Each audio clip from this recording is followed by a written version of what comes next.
tout le monde.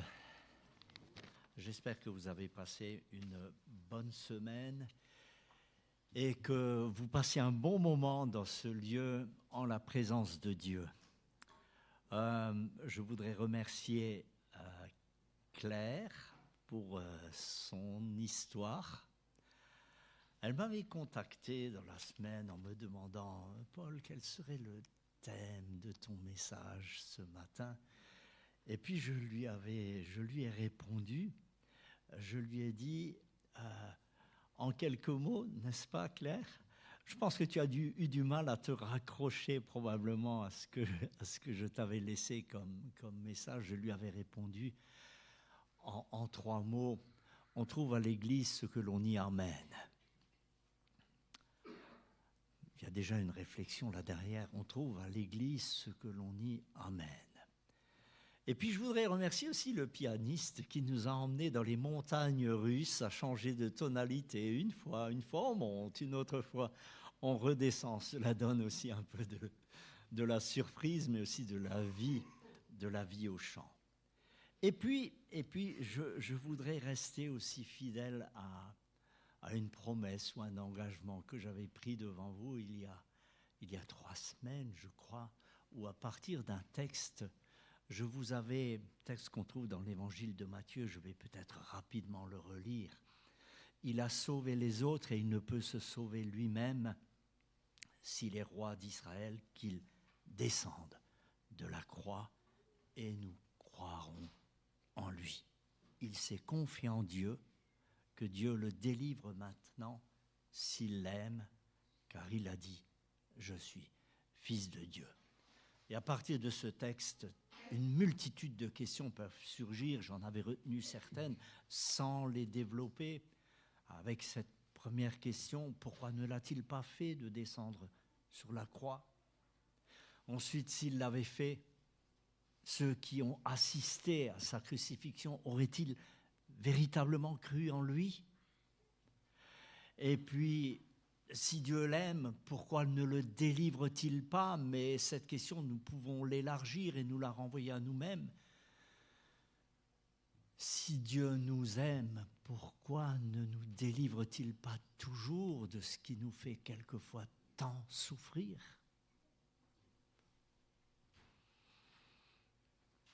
Si Dieu aime ses enfants, pourquoi quelquefois les laisse-t-il être dans la peine, dans la souffrance, dans la maladie? Voilà, vaste sujet. Et puis, il y a aussi cela, tous au fond de nous, nous sommes habités quelque part par ce besoin de découvrir quelque chose. Nous avons tous une sensibilité spirituelle qui, à un moment ou un autre, nous emmène à ouvrir, à franchir les portes, le seuil d'une église, en se demandant « que vais-je trouver là ?» Et si la réponse se trouvait là. Et je relatais il y a 3 semaines, oui, j'ai fait cette expérience de franchir les portes de certaines églises, certaines communautés. Je n'ai pas à refaire l'histoire, j'ai côtoyé les témoins de Jéhovah, les pentecôtistes, les évangéliques, les ménonites. Et puis je disais, et puis, il y a fort longtemps, un jour, je suis venu m'asseoir ici, et c'est ici que j'ai été baptisé. Et bien sûr, j'ai laissé ce gros point d'interrogation. Mais pourquoi ai-je choisi ici? Ou pourquoi Dieu a-t-il choisi de m'emmener ici? Remarquez que j'élargis. Pourquoi Dieu a-t-il choisi de m'emmener ici? Je ne vais pas répondre totalement à cette question parce que on y passerait beaucoup de temps. Mais il y a un point, et tu l'as soulevé, Claire, je te remercie pour cette histoire. Il y a un point que je souhaiterais retenir. C'est un des points. Je dis bien un des points. Pas le seul, mais un des points. Toutes les communautés où j'ai toqué à la porte, où je suis allé, à un moment ou un autre, il y avait une discussion qui s'engageait, des entretiens. Il y avait un point qui me turlupinait toujours. Mais dites-moi, je ne comprends pas. Pourquoi vous ne croyez pas ou n'observez pas le sabbat? Et alors, il y avait une... Et croyez-moi, il y avait des personnes qui donnaient envie. Mais quand surgissait cette question, j'avais toujours la même réponse. Mais Paul, tu es un légaliste. L'observation du sabbat, c'est la loi. Or, nous ne sommes pas sauvés par l'observation de la loi. Et j'avais toujours la même réponse. Donc tu voles. Donc tu n'honores pas tes parents. Tu dérobes, tu n'observes plus tout cela. Parce que la loi, c'est aussi cela. Non, bien sûr que non, je ne vole pas, je ne me permettrai pas de voler, non, bien sûr. Donc tu es légaliste, tu observes la loi. Pourquoi moi suis-je un légaliste si j'observe le sabbat et toi tu ne l'es pas si tu ne voles pas? Et à chaque fois, et certaines fois, j'y suis allé avec Joël, avec mon épouse, on est allé, et à chaque fois nous étions mal à l'aise, toujours avec cette question qui revenait, mais c'est vrai, la façon qu'ils ont de vivre leur foi est intéressante, mais pourquoi ne veulent-ils pas du sabbat?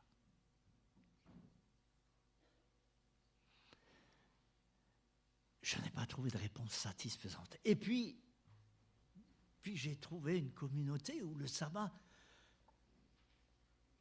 ne posait pas de problème. Mais j'étais mal à l'aise aussi.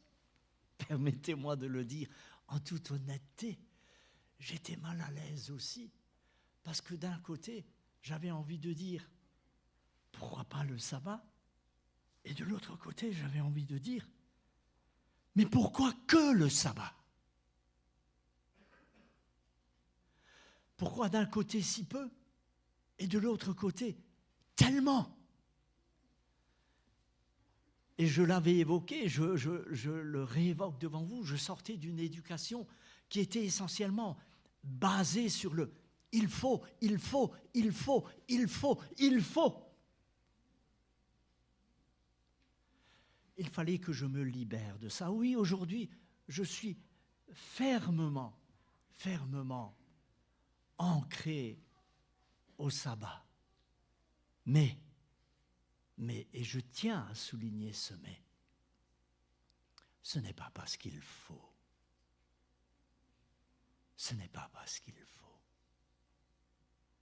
Au travers du sabbat, j'entends comme un père qui me dit « Laisse-moi prendre soin de toi, mon enfant. Laisse-moi prendre soin de toi. Laisse-moi m'occuper de tes affaires. Laisse-moi m'occuper de tout ce qui est tellement lourd, tellement pénible pour toi, qui te fait tant de soucis et tant de tracas.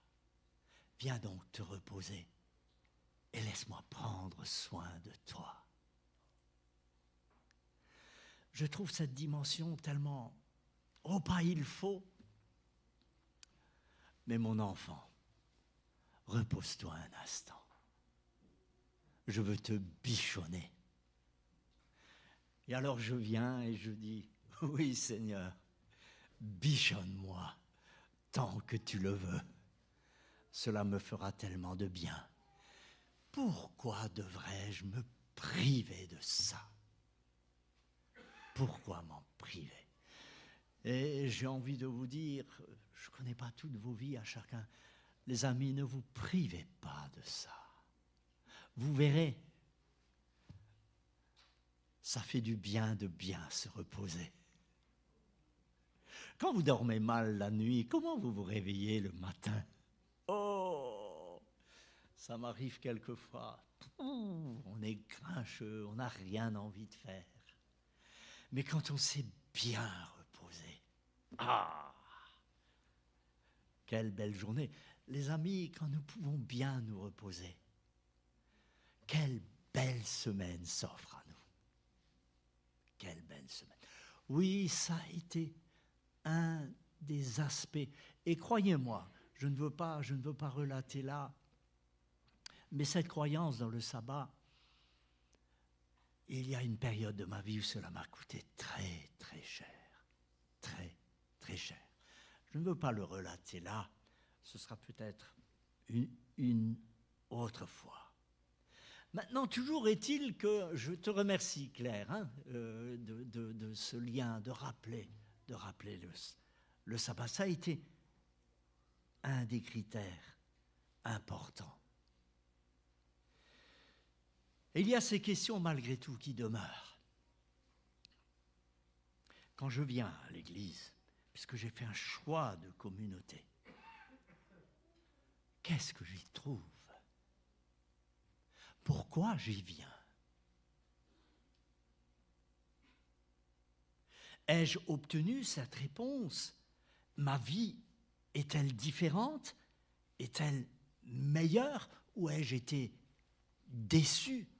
Oui, quelquefois, il nous arrive d'être déçus. Parce qu'on s'attend à quelque chose et ça n'arrive pas toujours comme nous le voudrions.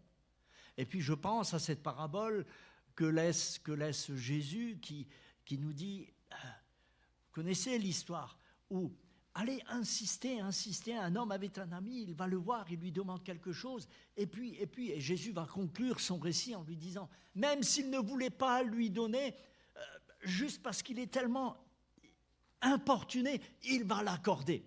Comme l'air un peu de dire, il faut tordre le bras à Dieu, il faut venir et insister, et on va l'avoir. Personnellement, cette compréhension des choses ne me satisfait pas, et j'en arrive presque, je ne dis pas que c'est une réalité ou une vérité, j'en arrive presque à dire que Dieu souhaite que nous prions beaucoup, parce qu'on se fait du bien à soi-même en le faisant. Nous avons besoin de parler. Nous avons besoin d'exprimer auprès de quelqu'un notre ressenti des choses. Je crois que Dieu ne souhaite pas que nous vaquions à la prière pour lui tordre le bras et l'obliger à... Parce qu'il y a d'autres textes qui nous disent, avant même que les mots ne soient sortis de votre bouche, il sait déjà.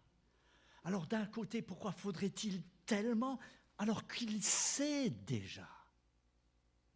Il sait déjà. C'est certainement pour nous permettre de, là aussi, de sortir tout ce qu'il y a en nous, de nous reposer. La maison de Dieu est un lieu de prière, c'est-à-dire un lieu où on se soulage de tout ce qui nous pèse pour le partager avec. Et quelquefois, la réponse que l'on reçoit de la part de Dieu, ou la non-réponse, nous fait douter de l'existence de Dieu, nous fait douter, nous fait vaciller dans notre foi. Ai-je fait le bon choix? Est-ce que cela vaut vraiment la peine de se rapprocher de Dieu? Mais le chemin de la foi est un chemin. La foi, c'est un chemin sur lequel on s'engage et sur lequel on s'avance. Permettez-moi, oui, il y a des déceptions, quelquefois. Il y a des situations qui sont délicates. Permettez-moi de revenir sur la question. Les contemporains de Jésus, au travers du récit que nous avons lu, posent cette question. Mais s'il est fils de Dieu, pourquoi ne descend-il pas de la croix? je vous renvoie la question. À votre avis, avait-il le pouvoir de descendre de la croix?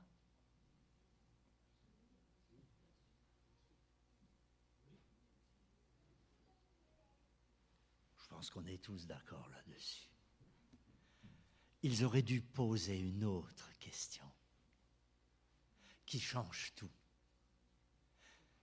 Et ils n'ont pas posé cette question, ou du moins, pour certains, pas à ce moment-là. Et cette question, c'est la suivante. Sachant qu'il a le pouvoir de descendre de la croix, pourquoi a-t-il choisi d'y rester? Pourquoi Jésus a-t-il choisi, alors qu'il a le pouvoir de descendre, a-t-il choisi de rester sur la croix?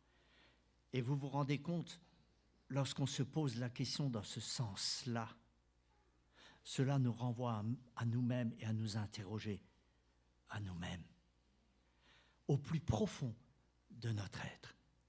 Pourquoi Jésus va-t-il choisir de rester sur la croix? Et d'avoir fait ce choix-là depuis l'histoire de l'humanité, ce choix-là que lui va faire va changer la vie de millions d'êtres humains.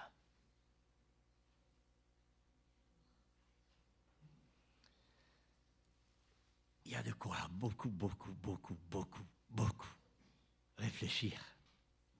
Mais permettez-moi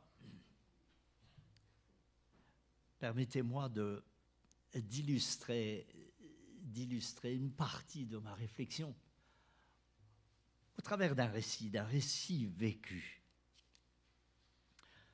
Je remonte à la période de mon année de service militaire. Pour être bref, nous devions faire une marche d'un point A à un point B en 24 heures. Il fallait faire 60 kilomètres, 24 heures, à pied. 60 kilomètres, avec sac à dos et tout l'équipement, casque lourd sur la tête, fusil à l'épaule.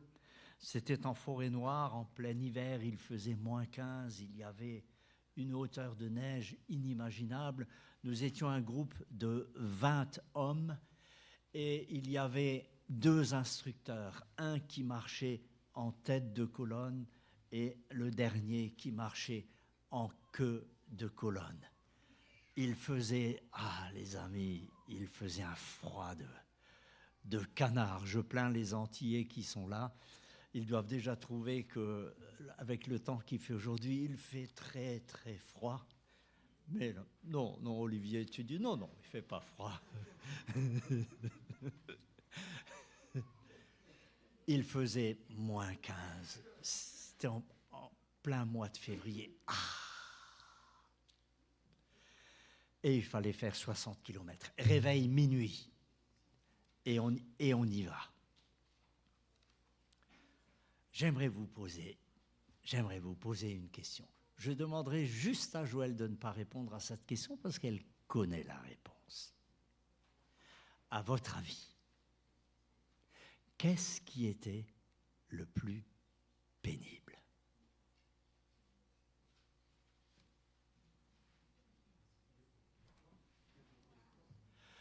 La scène, le poids, oui, c'était pénible, oui.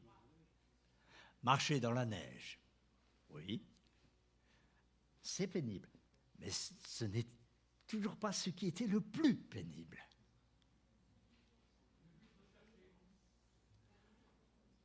La nuit, le réveil, c'est ça, c'est ce que tu as dit? Oui, c'était pénible. La distance, la résistance. Alors là, on s'oriente vers des choses qui sont intéressantes. Le sac à dos, oui. Le froid, certainement. le manque de sommeil. Il y a une multitude de réponses et toutes ces réponses sont justes, sont exactes. Mais ce n'est toujours pas ça qui était le plus pénible.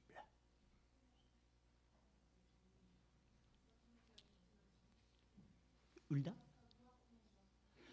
Ne pas savoir où on va. Si, on avait la boussole, on avait les abscisses, on savait. On savait où nous allions. Même si, au début, la colonne était bien serrée, au bout de 10 kilomètres, c'était... Les plus forts étaient devant, les plus faibles étaient à l'arrière. Le plus pénible. Et remarquez, quand on pose cette question, oui, les guêpes. Oh, en plein hiver par moins 15, je ne pense pas qu'il y avait des guêpes. Les douleurs et les ampoules, oui, certainement, bien sûr. Mais ce n'était toujours pas ça. Certainement, mais ce n'est toujours pas ça. Alors, on va. Vous savez ce qui était le plus pénible? Et unanimement, tous ceux qui ont fait cette marche ont dit que c'était ça le plus pénible. Vous viendrez me voir.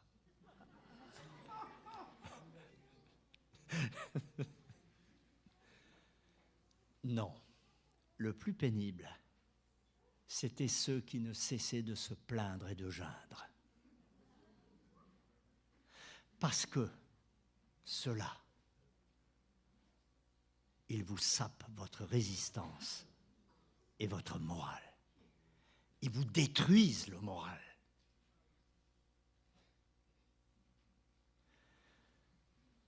Ces personnes qui ne sont jamais satisfaites de rien et qui soulèvent toujours ce qui ne va pas, ce qui ne convient pas.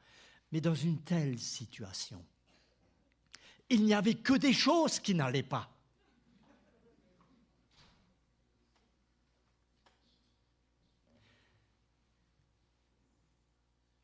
Ça, c'était la chose la plus dure à surmonter pour garder bien à l'esprit.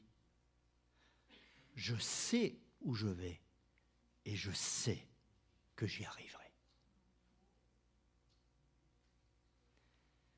Et il y avait, ces deux personnages sont importants. Il y avait un instructeur qui ouvrait la marche, qui donnait la direction, qui indiquait où aller. Et il y avait un instructeur à l'arrière qui marchait en queue de colonne. Permettez-moi de vous dire, les amis, cet homme-là, il était extraordinaire. Et quand je dis extraordinaire, fantastique. Mais laissez-moi vous le décrire. Je ne peux pas l'oublier. C'était un néo-calédonien. Il n'était pas de la région. Alors lui, le froid. Mais alors, excuse-moi, Lova et d'autres, moi je suis un microbe. Lova est un microbe un peu plus grand. Mais cet instructeur-là, c'était une montagne. Quand vous le touchiez, il n'y avait pas de mou. Il était tout en muscles. Phénoménal. Mais le plus extraordinaire, c'est ce qu'il faisait. Il se plaçait en queue de colonne. Nous avions chacun un sac à dos de 20 kilos sur le dos. Il allait à la hauteur du dernier, il lui disait « Donne-moi ton sac et suis-moi ». Il avait 40 kilos sur le dos et il remontait toute la colonne jusqu'à hauteur du premier. Arrivé là, il rendait le sac à celui qui était le dernier et qui est devenu le premier. Il lui rendait son sac et il disait « Continue à marcher ». Et il restait là sur place et il attendait jusqu'à ce que le nouveau dernier de la colonne arrive. Et il lui disait « Donne-moi ton sac et suis-moi ». Il a fait les 60 kilomètres en portant 40 kilos sur le dos. Et à chaque fois, avec cet état d'esprit et cette démarche, moi, en quoi puis-je t'aider? Moi, en quoi puis-je t'aider? Pas une plainte, pas une récrimination, pas de cri, pas de « Allez, il faut que tu avances », pas de « il faut », mais « donne-moi ton sac ».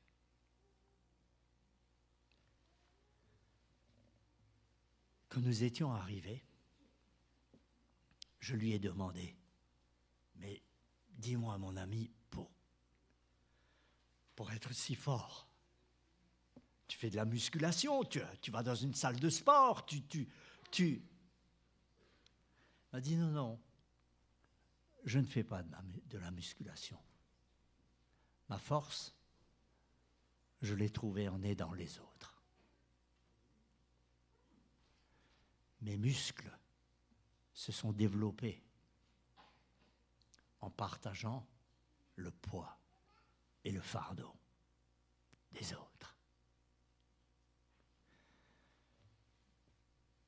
Pour finir avec ce petit chapitre, quand je le voyais faire, par orgueil et par fierté, je me suis dit, toi, tu ne porteras jamais mon sac.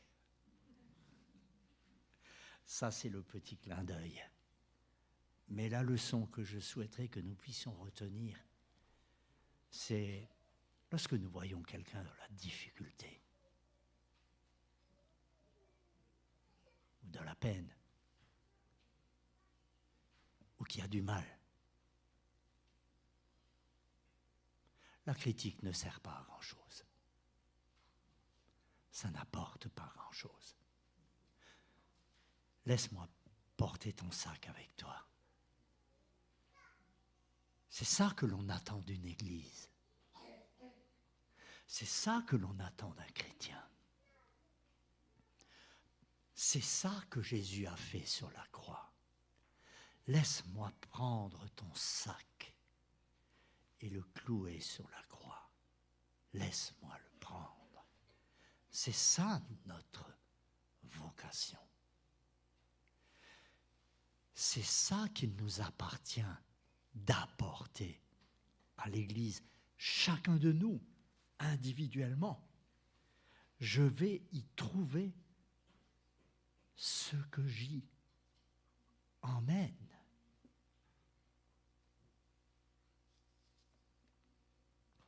Et cela nous renvoie à la question, qu'est-ce que je veux y emmener?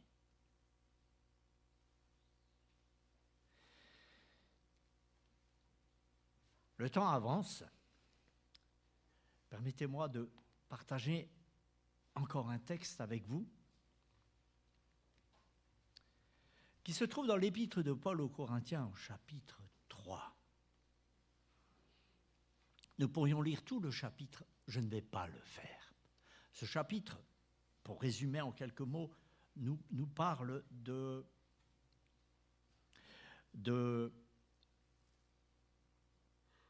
cette lettre que Paul va donc écrire aux Corinthiens où il va dire « Je suis obligé de vous parler comme à des hommes charnels, comme à des petits-enfants, je ne peux pas vous donner de la nourriture solide.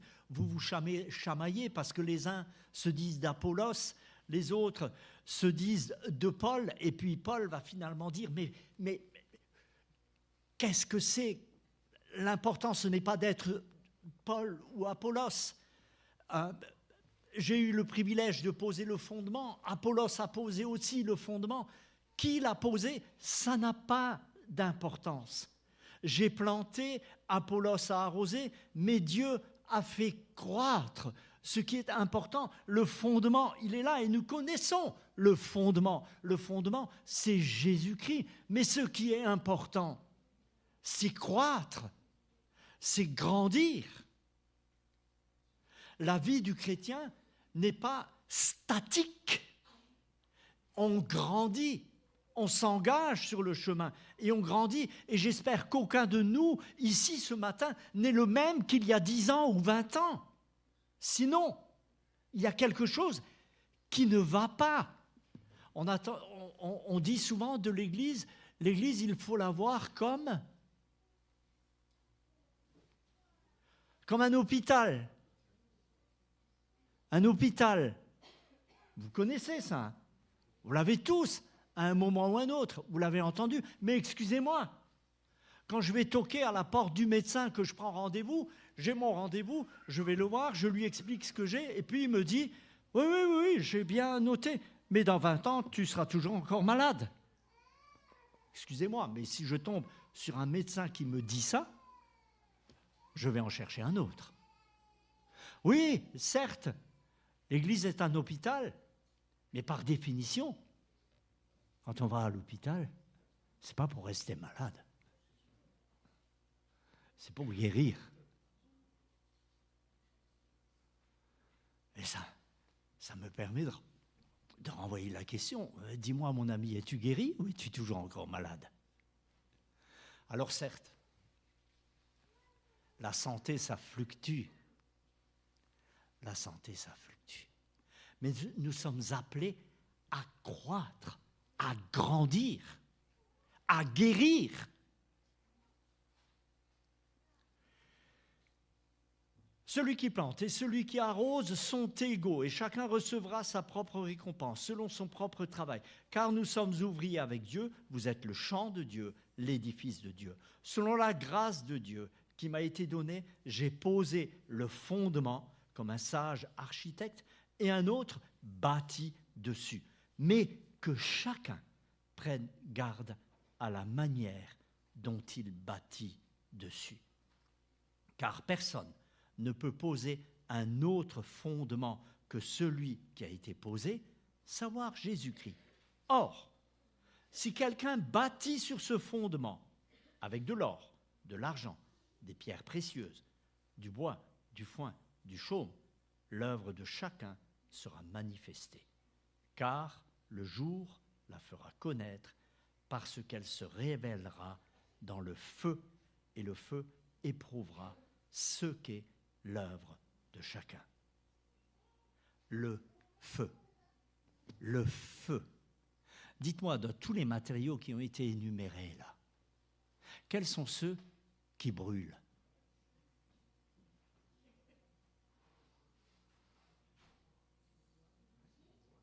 Le bois, ça brûle. Chaume, ça brûle. Inversons, qu'est-ce qui ne brûle pas? L'or, l'argent, les pierres précieuses. Vous connaissez 3 choses qui subsisteront à la fin? La foi, l'espérance, la charité. Les amis, tout le reste disparaîtra. Tout le reste sera détruit. Il n'en restera rien. Les amis, si dans ma vie, dans nos vies, nous ne développons pas, nous ne construisons pas par la foi, l'espérance, la charité, il ne restera plus rien. Ce que l'on doit trouver, ce que je dois apporter dans l'église où je vais, c'est la foi, l'espérance, la charité.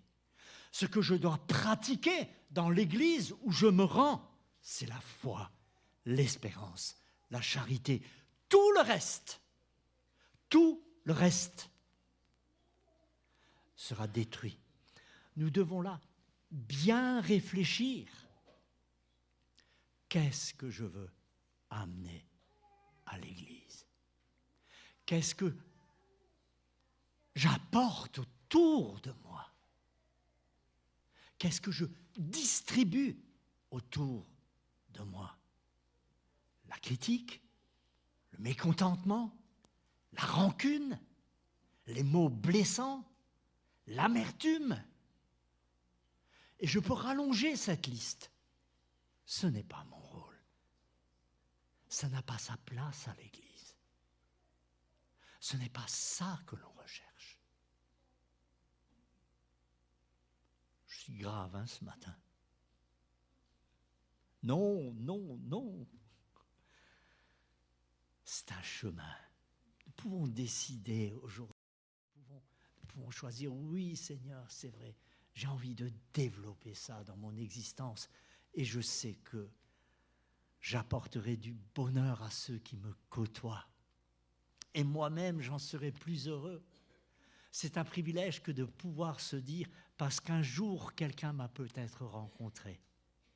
Son existence a changé. C'est formidable, ça. C'est extraordinaire. Je vais m'arrêter là, suffisamment de réflexion, et je voudrais laisser ce dernier texte que j'avais partagé la dernière fois avec vous. Je reprends le même parce que je l'aime beaucoup. Et c'est la période, parce que nous approchons de Évangile de Luc, chapitre 1er, versets 76 à 79. Ah, qu'est-ce que j'aime ce texte. Et toi, petit enfant, tu seras appelé prophète du Très-Haut, car tu marcheras devant la face du Seigneur pour préparer ses voies, afin de donner à son peuple la connaissance du salut. Entendez, la connaissance du salut. Il y a un salut. Les amis, il y a un salut pour chaque être humain, pour chacun de nous. Le salut existe. Vous entendez, le salut existe. C'est extraordinaire, ça. Et Jésus, comme je l'ai, en choisissant de rester sur la croix, il a offert ce salut. Le salut existe parce qu'il a choisi cela. C'est extraordinaire, mes amis, c'est extraordinaire.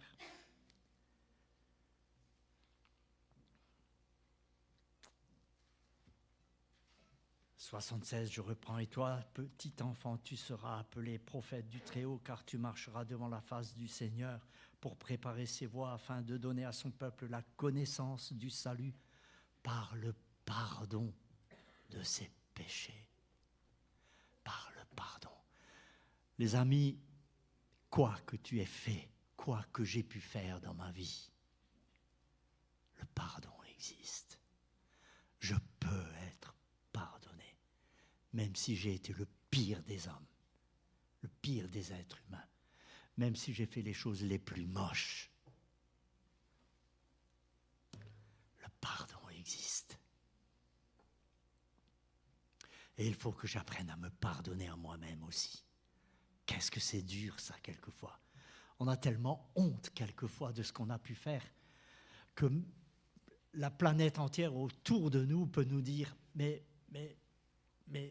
je te pardonne, regarde, personne ne t'en veut, même Dieu ne t'en veut pas. » Et puis on s'en veut tellement à soi, et on n'arrive pas à se pardonner à soi-même.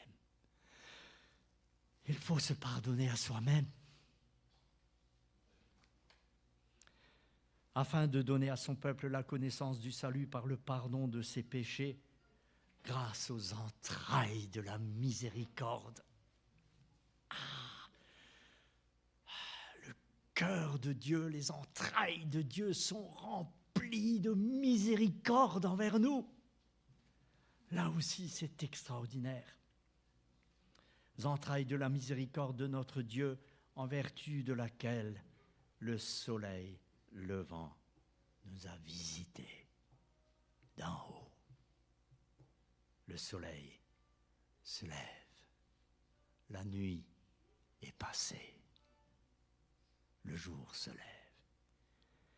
A visité en haut pour éclairer ceux qui sont assis dans les ténèbres et dans l'ombre de la mort, pour diriger nos pas dans le chemin de la paix.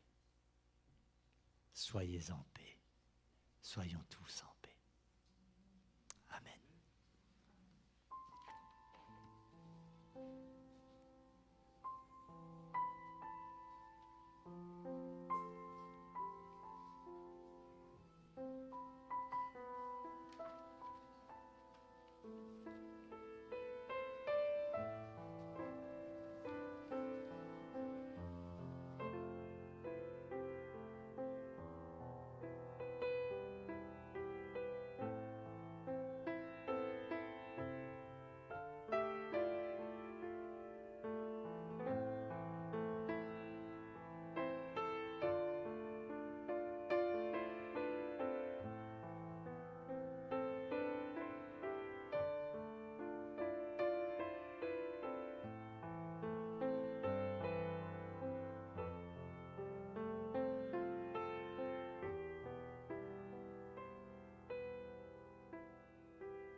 Oui, Seigneur, comme nous venons de le chanter,